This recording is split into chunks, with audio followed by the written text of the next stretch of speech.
Hi, it's Fonte, and I wanted to take a moment to answer a question from one of my customers about WideOrbit involving scheduled time versus actual time.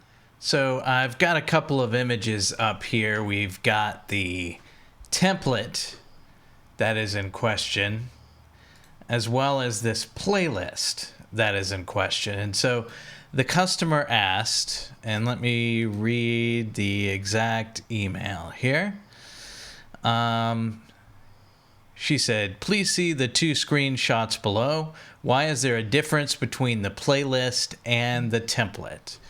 And she did a little highlight here of the things that she had in question. So if we look at these times right here, we can see that at midnight 26, there's our leader breakaway. We've got a do not move here on the break too, and that is right at 28:01. Similarly, 45:01 for this break, right?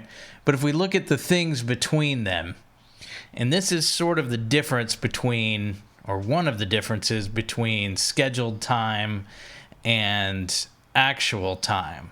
So in a template, which we're looking at here, these are the scheduled times. And you'll notice, okay, 28:01, there's that break number 2, for example, with a length of 2 minutes.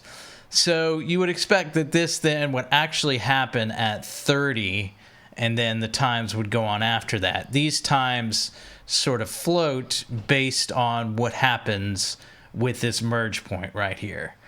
And Playlist Editor, when you're building templates, does not account for this length right here, this 2 minutes, right? So you'll notice the thing right after this merge point is also at 28:01.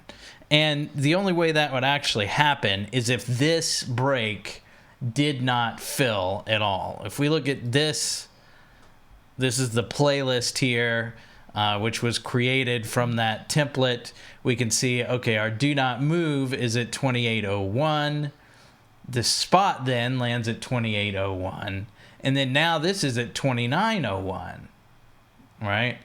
And then here we're at 30, this end of stop set. So if we look back here, again, you know, we don't see the end of stop set because that doesn't get generated until the playlist does. But the next thing after it is 28:01, that leader simulcast there. If we look here, the leader simulcast is at 30:01. So that's one of the differences between scheduled time and actual time in WideOrbit automation for radio. So it's worth noting when you're building templates, you could put, if you wanted, you could put a do not move on the thing after the merge point, but that wouldn't really do you any good. I mean, it may look a little bit better, but it's not really going to do anything in reality. It would make your template look better, but it kind of overcomplicates it. Another thing you could do is put a timing target on there. Now, in some ways, I think it should account in the template. If you say, hey, this is 2 minutes, you know, in your scheduled length, that's what you've made this be right here. I think in some ways it should account for it, but the system really has no way of knowing yet whether that break is going to fill and how much it's going to fill by. So these scheduled times would be adjusted depending on how much of this break is actually filled, even though you've said it's going to be a 2-minute break. Now, in reality, I know that this break is going to completely fill for the 2 minutes because there is a segment rule set on it that will cause that to happen.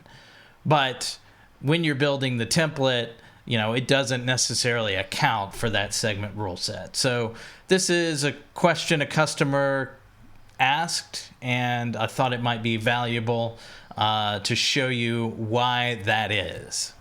Hopefully you found that helpful. If so, please like and subscribe to this YouTube channel so that you will know when I post more things like this in the future. Also, I'm available for hire if you need help in your broadcast facility setting up software integrations. I focus mostly on automation, audio over IP, but anything really software related, phones, anything I can help you with, please don't hesitate to reach out. Have a great day.